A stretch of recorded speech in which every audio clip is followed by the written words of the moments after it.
ఇటీవలి కాలంలో పురాతన విగ్రహాలు, హిందువుల దేవతామూర్తుల ప్రతిమలు, శివలింగాలు ఎక్కువగా బయటపడుతున్నాయి. నదుల్లోనూ తవ్వకాల్లో లభ్యమవుతున్నాయి. కొన్ని విగ్రహాలు చాలా ఆశ్చర్యానికి గురిచేశాయి కూడా. తాజాగా సముద్రంలో ఓ శివలింగం బయటపడింది. మిలమిలా మెరుస్తున్న శివలింగం గుజరాత్లోని భరూచ్ సమీపంలోని సముద్రంలో మత్స్యకారుల వలకు ఈ శివలింగం చిక్కింది. తహసీల్లోని కవి గ్రామానికి చెందిన 10 మంది మత్స్యకారులు సముద్రంలో వేటకు వెళ్లారు. వేటలో భాగంగా వల విసిరారు. వల లాగేటప్పుడు బరువుగా ఉండడంతో ఏదో భారీ చేప పడిందని భావించారు. సిఎంఆర్ ఫ్యామిలీ మాల్ ఇప్పుడు మన కేపీహెచ్బీలో ఫిబ్రవరి 10వ తేదీన ప్రముఖ నటి శ్రీలీల గారిచే ఘన ప్రారంభం.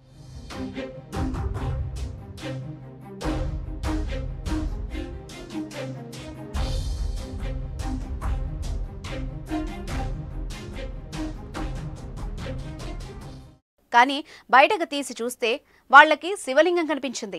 దాన్ని ఒడ్డుకు తెచ్చి పరిశీలించారు. ప్రజలు శివలింగానికి స్వచ్ఛమైన నీటితో అభిషేకం చేయగా అందులో నాగుపాము, శంఖం ఆకారాలు కనిపించాయి.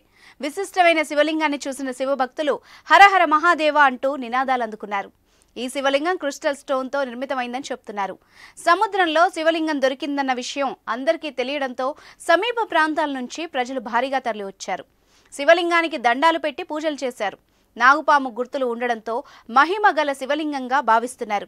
ఇది సుమారు 100 కేజీల బరువు ఉంటుందని చెప్తున్నారు. శివలింగం ఎక్కడి నుంచి వచ్చింది అన్న విషయం ఇంకా తెలియరాలేదు. ఇటీవల సముద్రంలో సంభవించిన ఆటుపోట్ల కారణంగా ఈ శివలింగం నీటి ఉపరితలం పైకి వచ్చి ఉండవచ్చని తెలుస్తోంది. దీనిపై అధికారులు విచారణ చేపట్టారు. ఈ శివలింగం ఎక్కడిది అనే అంశంపై అధికారులు ఆరా తీస్తున్నారు. దీన్ని నిర్మించిన రాయి ఎక్కడ దొరుకుతుందన్న అంశంపై నిపుణులతో చర్చిస్తున్నారు. ఇది పౌరాణిక శివలింగం కావచ్చని అంచనాకొచ్చారు. సాధారణంగా హిందువులకు పురాతన దేవతామూర్తుల విగ్రహాలంటే చాలా మక్కువ.